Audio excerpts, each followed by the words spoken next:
Hello and namaskar everyone. You are watching Facile Physio with Sky presented by ISR. Here on the screen you can see the highlights of today's episode. So in today's episode we will discuss the what is SI joint dysfunction or the sacroiliitis, what are the common causes of SI joint dysfunction, what are the clinical presentation or chief complaint of SI joint dysfunction, aggravating factor, relieving factor of SI joint dysfunction, how you will differentiate SI joint dysfunction with other ordinary back pain or the discogenic pain or the sciatica. So there is difference between the discogenic pain, sciatica or the SI joint dysfunction. A part of this difference, the clinical presentation, the area of involvement of pain is same like discogenic pain. So how you will diagnose it, how you will differentiate it from other back pain, prevalence of SI joint dysfunction we will discuss, and the last we will discuss the management part. Management includes three things. First, the clinical management of SI joint dysfunction. Second, home exercise program. The patient who is suffering from SI joint dysfunction, how they can treat themselves by sitting at home. And the third and important part for physiotherapy professionals or the physio student, how you will mobilize the SI joint, and how you will mobilize the manual therapy part or the mobilization part for the SI joint. Let's start. Sacroiliitis means the inflammation of SI joint. SI joint dysfunction means the malalignment or the abnormal movement of SI joint. What is abnormal movement? Abnormal movement means the hypomobility or the hypermobility, increased range of motion or the decreased range of motion of SI joint. That is SI joint dysfunction. So it is start with the hypermobility or the malalignment of SI joint.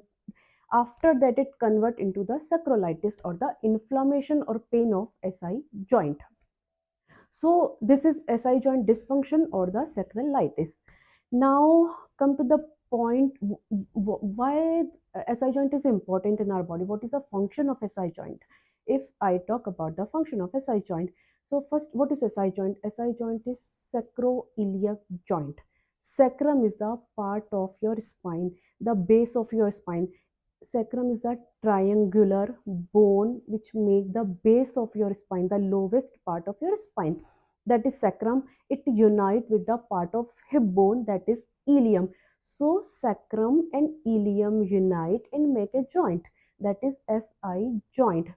Transmit forces from your upper trunk to your legs. It works like a shock absorption in your body. Because SI joint has the large joint surface but irregular articular surface, that's why it is easily locked with ilium and cause pain. Because this is highly sensitive joint, it has so much of nerve supply, highly innervated joint, that's why it gives you more pain.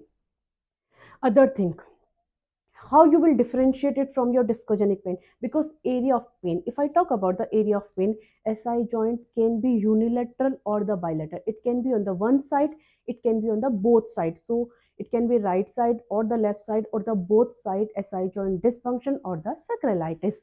But the area of pain is lower back pain, but outer side, it is never ever on the centralized back pain. So if pain is because of your disc or sciatica, it can give you the one sided pain, or the radiating down pain is radiating down from your buttock, from your thighs, or rarely in your calf. But in the SI joint, again SI joint give you one sided back pain or the buttock pain. It can radiating down to your thighs, but SI joint will never give you the centralized back pain. It will always give you the localized pain or the radiating pain, but always on the one sided. And pain, most of the time pain will be 2 centimeter around the PSIS, posterior superior iliac spine, that is dimple on your buttock, above your buttock and below your lower part of your spine, one sided. We have two buttocks and two PSIS. So dimple on your lower back is your PSIS area, and the SI joint pain will give you the pain around the PSIS. So one differentiation from SI joint dysfunction or the discogenic pain.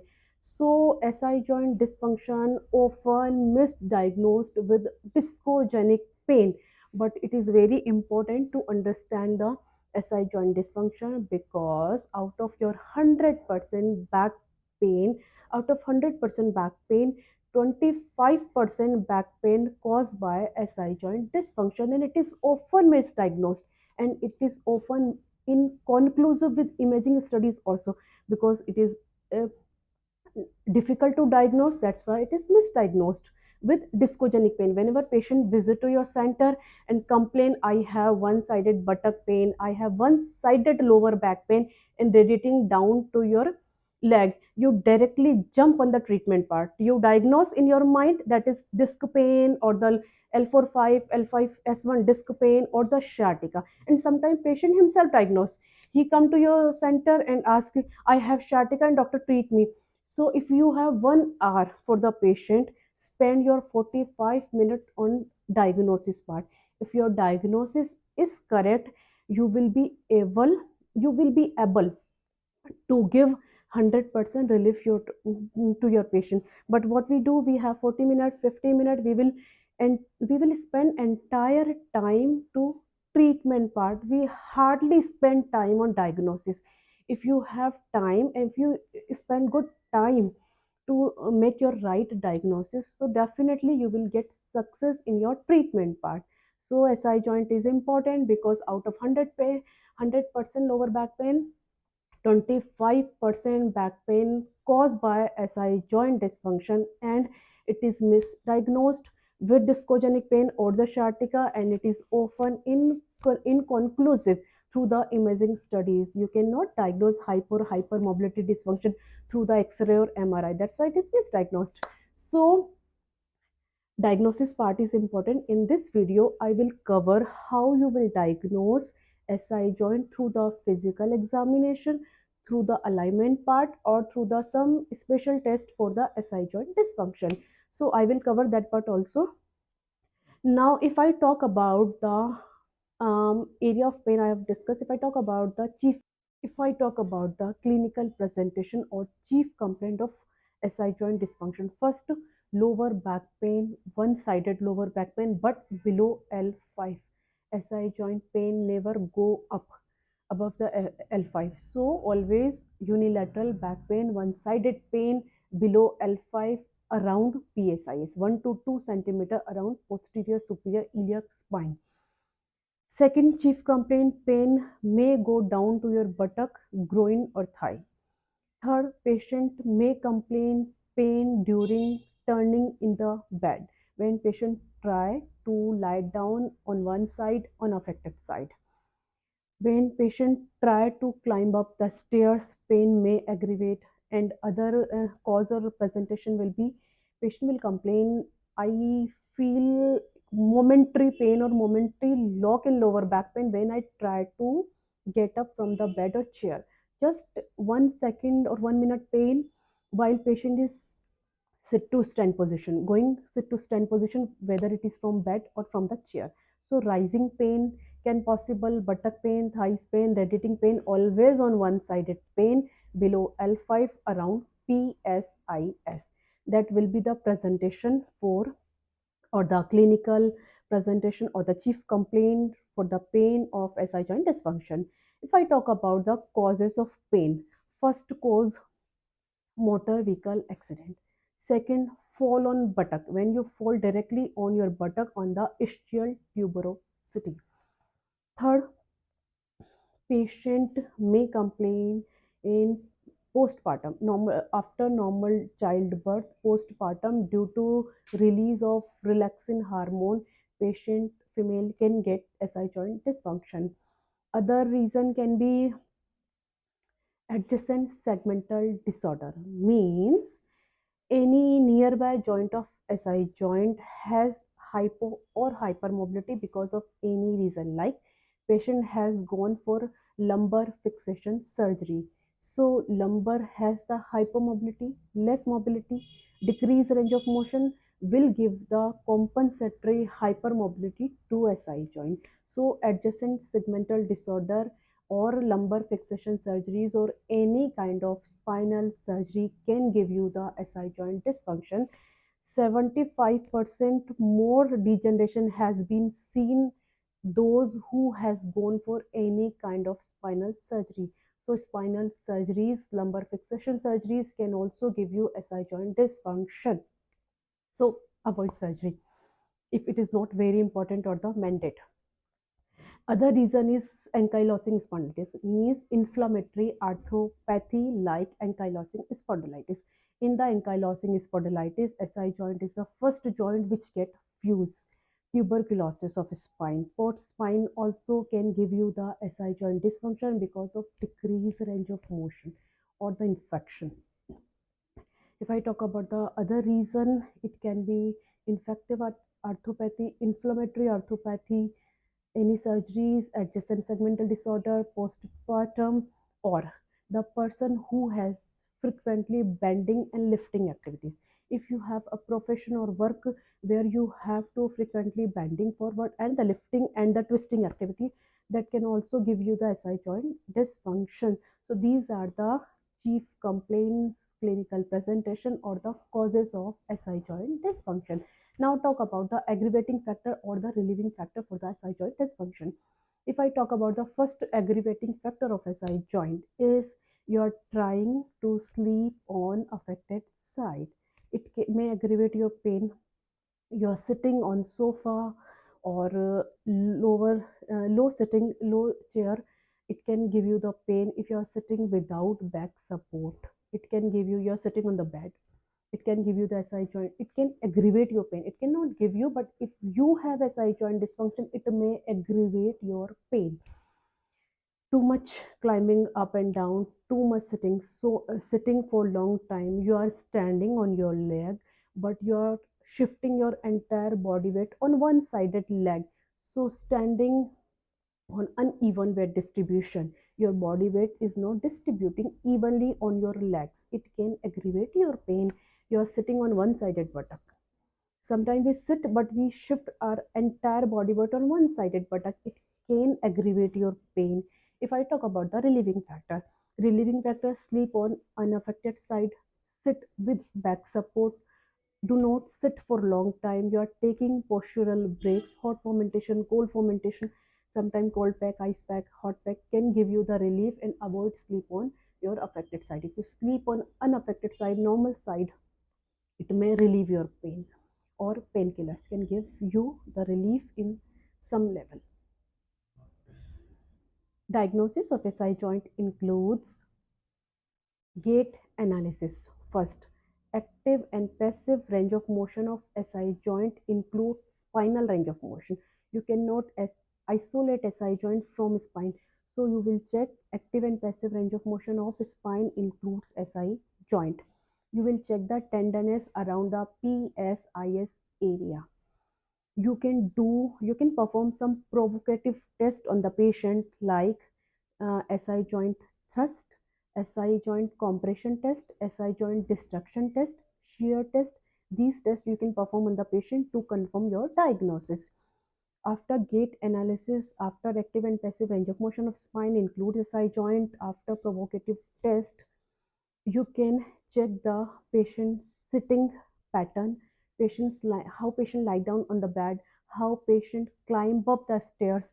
So you can check the upslip of upslip and downslip of ilium. Sometime when patient in the standing position, you can see one sided ilium is on the higher side. So upslip, downslip, you can check. Nutation, counter nutation, you check. Axial rotation, you can check. So these tests or range of motion or provocative test you can check. So upslip, downslip, counter nutation, and the axial rotation is important. SI joint has three planar movement in three planes, and movement less than 4 degree in any plane. So in males it is just 1 to 2 degree motion. In females it is just 2 to 4 degree motion. So you can think how less movement patient or anybody has if I talk about particular SI joint. so less than 4 degrees. If I talk about the management of SI joint dysfunction, it includes three major areas. First, clinical management. Second, home exercise program. Third, the manipulation or the mobilization of SI joint. This is especially for the physiotherapy student or the physiotherapy professionals. So mobilization, in the most of the cases, the posteromedial glide works well. So how you will manually mobilize SI joint, I will discuss.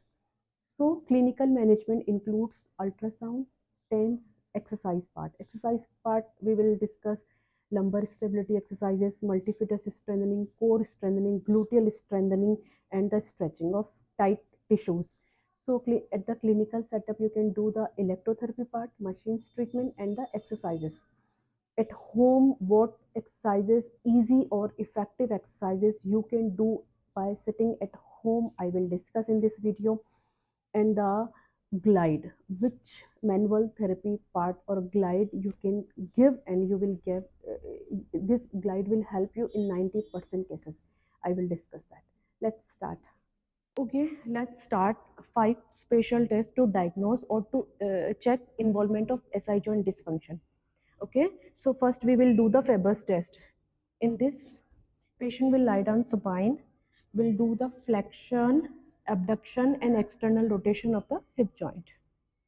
We will downward push knee joint if patient is complaining of SI joint pain. So first is Faber's test, second SI joint distraction test. In this, you will place your hand on the ilium. This is the ilium of the patient. Place your both the hand on the ilium and just push it outward direction. I am pushing it outward direction, both the ilium. If it gives pain, means SI joint is involved. This is the test. Just push it outward direction. Okay, this is the second test. In the third test, I'm going to perform SI joint compression test. You lie down in this direction. Hmm. Just keep your legs straight.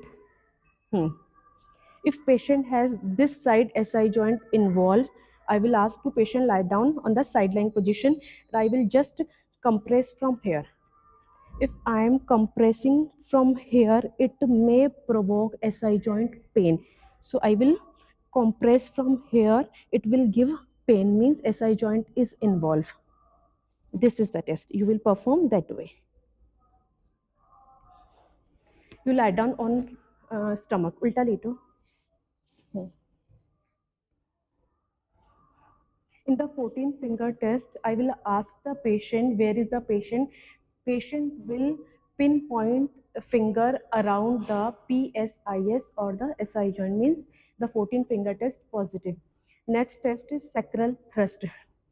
In the sacral thrust, just place your hand on the sacrum. This is the sacrum. You will place your hand here, just vertically. Okay, so you are giving entire force from your shoulder or the body weight. You are locking your elbow joint. Just lock from elbow joint, push the sacrum, and give entire force or thrust from your body weight or from your shoulder. So I will give the low amplitude, high velocity thrust to provoke pain at the SI joint. So I am just giving the thrust that way.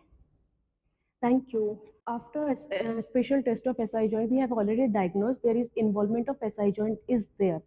So to give the glide, we will going to perform the posterior medial glide. There is so many other glides are available, but posterior medial glide works in so many cases. Maximum cases, in the maximum cases, PM glide works well.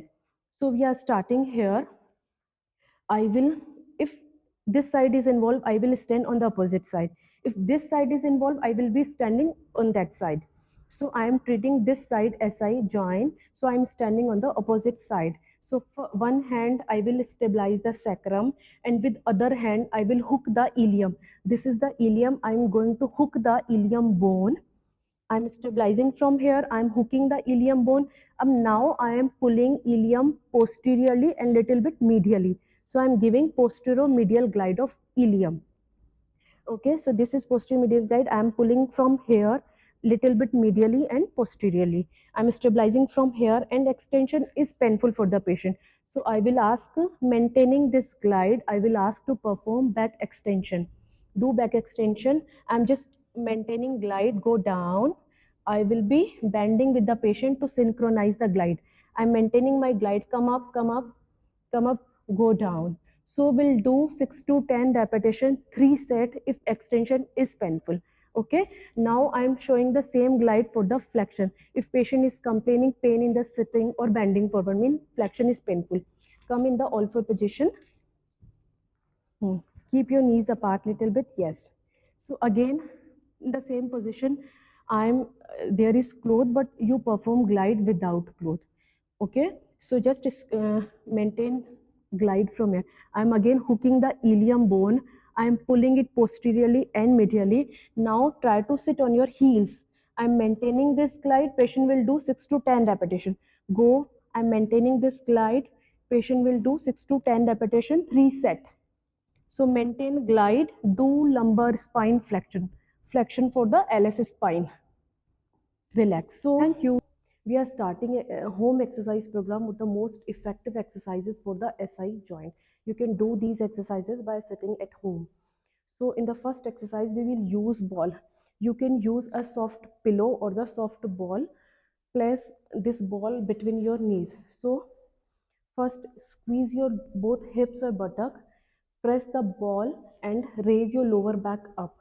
10-second hold, 10 repetition with normal breathing. So, pressing the ball simultaneously, squeezing the hips. Hold 10 count and 10 repetition. Down, relax. In the second exercise, we'll use this bend. So first keep your both hip and knee joint 90-90 degree position. Use one stick. So use this way. Keep this leg. Hold it from here. So imagine your this SI joint is involved or having pain. So you press this knee that direction and this knee this direction. So equal and opposite force you will apply. So hold stick, knee and hip joint 90-90 degree position, and this joint is involved. So you are pushing this knee that way and pulling stick this way. So this force and this force. So this way. Hold for again 5 to 7 seconds and 10 repetition. Relief. Loose shoulder. In the third exercise, use this band. You can wear it. You can use some rubber TheraBand or the Thera loop. So place this between your legs. Here first you will activate your core muscles, means just take your tummy in without holding the breath. Then just take your knees out. So tummy in, normal breathing, and take your knee out against this resistance band. Open, open, open, open. Maintain core activation. Maintain this force. Hold for 10 seconds and do 10 repetition. Relief. Now you lie down on that direction on one side. Hmm. You will use the same thera loop or the band. This joint is involved. So you will lie down on one side, on the normal side or the unaffected side. So this is your affected side and lower one is your normal side. So you are lying down on normal side and this is involved joint, SI joint. So just open your knees slowly. It will activate your gluteal muscle that will stabilize SI joint. So again hold for 5 seconds. 1, 2, 3, 4, 5. Take this knee down. Again keep your ankle joint and hip together and just open your knees against this resistance band. Open, hold for 5 to 7 seconds, or you can hold for 10 seconds also if you are comfortable, and just take this down. So avoid lie down on the affected side. You are lying down on the normal side. Thank you. If you are sitting in the office, there is no bed to lie down and you are having so much of SI joint pain. So you can do these two exercises by sitting in your office on your office chair. So just place your both the hand between your knees this way. So I am placing my both the hand between my knees and I am pressing this way. Press maximum as much as you can. So I am pressing my both the hands by through my knee joint and hold for 10 seconds and do 10 repetition this way. So press this way maximum, hold for 10 seconds, do 10 repetition this way. This is first exercise you can do to relieve your SI joint. And the second exercise, place your both the hand outer side of your knee joint. So I'm placing my both the hands here and I'm taking my knees out against my hand resistance. So I'm placing my hand and I'm forcefully taking my knees out this way. Again, hold for 10 seconds and do 10 repetition. It will give you immediate relief. Thank you. Very shortly, we'll be joining with another informative episode. You can leave your comment in comment section. Thank you.